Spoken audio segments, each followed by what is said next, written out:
So hi John, could you tell us, put us in context of where we are right at the moment, what the conditions are like here in the Fastnet Race? So we are in the Irish Sea, we are halfway back from the Fastnet Rock.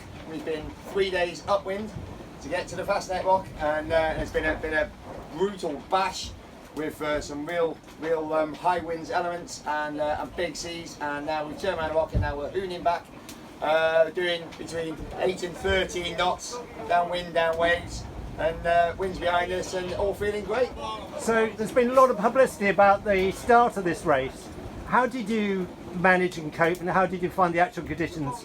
What were they really like? Yeah, through the Needles Channel, they were brutal. We started with 3 reefs, which is the smallest mainsail that you can have, and our storm jib, which is a tiny little heavy weather orange sail at the front, just to give us some control of the boat and to keep damage to a minimum. And it was absolutely brutal going through the Needles Channel.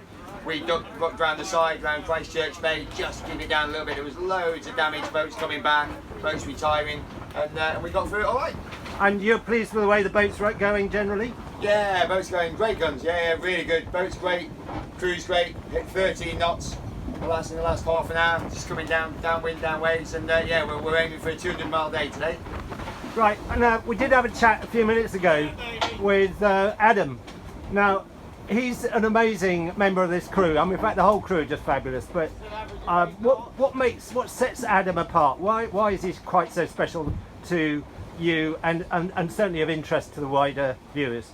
Well, because he didn't come from a sailing background. He came from a background of not engaging in mainstream education. He just couldn't cope in school. He couldn't cope in the classroom. It just wasn't his medium for learning at all. And so he was labelled as, bad kid. He was out in the streets. He was getting in with the wrong crowd. He was in crime. And then he found us. And we found him at Plan B.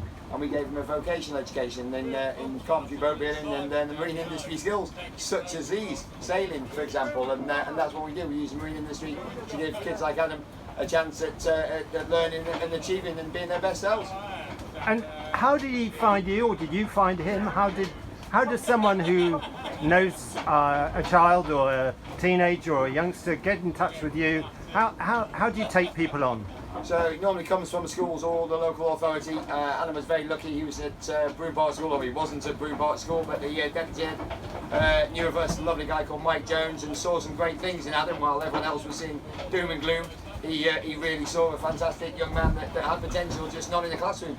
And so he asked us if we would consider taking him on. Managed to arrange the funding at board level, and within Adam's first week, the police tell us that they went from visiting him on a weekly and sometimes daily basis to him going right off his radar, because he was pretty much building boats and going out to sea. Well, look, that's a wonderful success story, and here we are right in the middle of the Fastnet. I'm sure we're going to hear a lot more about Adam in the future. Wish him well, and also a lot more about Plan B. So thanks, John, for sparing the time. We better get back to keeping this boat safe and going in the right direction. Thank you very much.